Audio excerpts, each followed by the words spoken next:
नमस्कार, हे तर स्वीट किचनमध्ये आज आपण पाहणार आहोत महाराष्ट्रीयन सणासुदीच्या दिवशी बनवली जाणारी कटाची आमटी।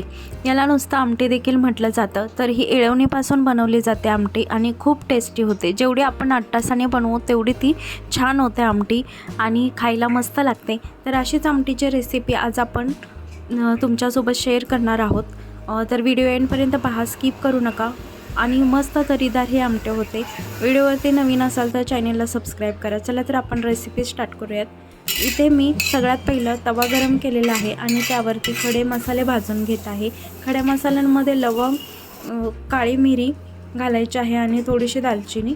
यानंतर त्यामध्येच कांदा घालून घ्यायचा आहे।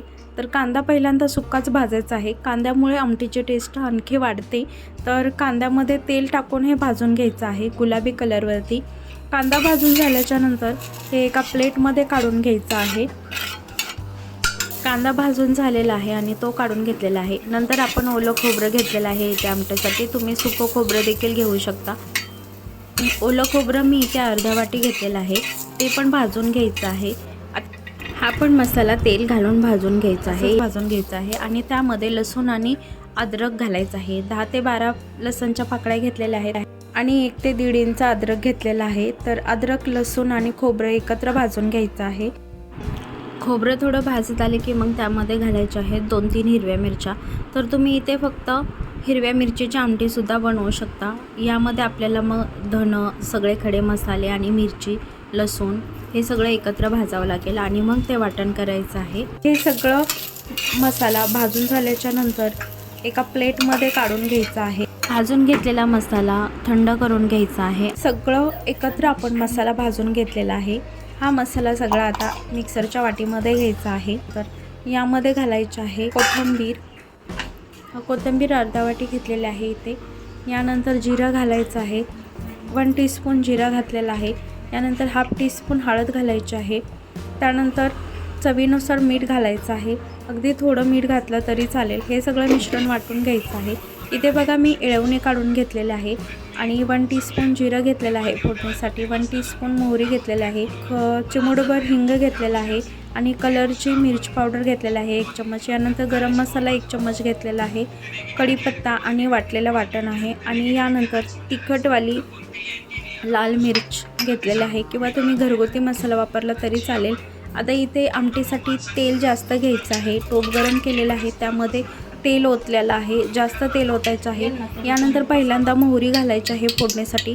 मोहरी थोडी तडतडली की मग त्यामध्ये घालायचं आहे जिरं आणि मोहरी चांगली भाजून घ्यायची आहे। ते तडतडल्यानंतर यामध्ये घालायचं आहे हिंग थोडंसं भाजून घ्यायचं आहे।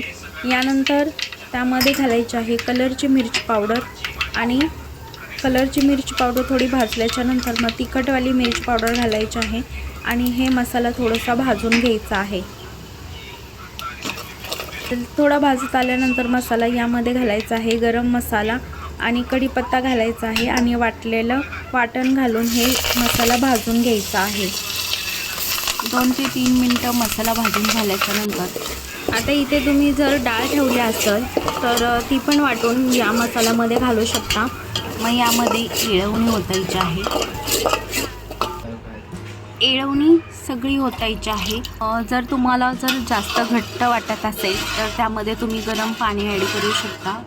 आता ही येळवणी 5 मिनटं त्या मसाल्यामध्ये शिजवून घ्यायची आहे। तर इथे बघा घट्ट अशी मस्त आमटी आपली तयार झालेली आहे। आता बघा फोडणीमध्ये जर तुम्हाला टमाटरची पण पेस्ट घालायची असेल तर ते पण तुम्ही घालू शकता। तुम्हाला एक टिप सांगते की तुमच्या घरी जेव्हा कार्यक्रम असेल आणि तुम्हाला जास्त क्वांटिटीमध्ये आमटी बनवायची असेल त्यावेळी मसाला जर कमी पडला तर आमटी घट्ट करण्यासाठी ज्वारीचं पीठ भाजून घ्यायचं, नंतर त्यामध्ये पाणी ओतायचं, त्याची थोडी ग्रेव्ही बनवायची, पेस्ट बनवायची आणि मग ते आमटी ओतायचं। असं केल्याने आमटी थिक होते, जास्त पातळ होणार नाही, आमटी चांगली होईल। तर ही एक टिप आहे, गरज पडली तर तुम्ही याचा वापर करू शकता। बघू शकता तुम्ही कलर पण मस्त आलेला आहे। आता ही आमटी आपण पोळीसोबत खाऊ शकतो। कशी वाटली तुम्हाला ही रेसिपी नक्की कमेंट करून कळवा। चॅनलवरती नवीन असाल तर सबस्क्राईब करा, सोबतच बेल आयकॉनवरती क्लिक करा, कारण येणाऱ्या व्हिडिओची सगळ्यात पहिली नोटिफिकेशन तुम्हाला भेटेल। Thank you for watching.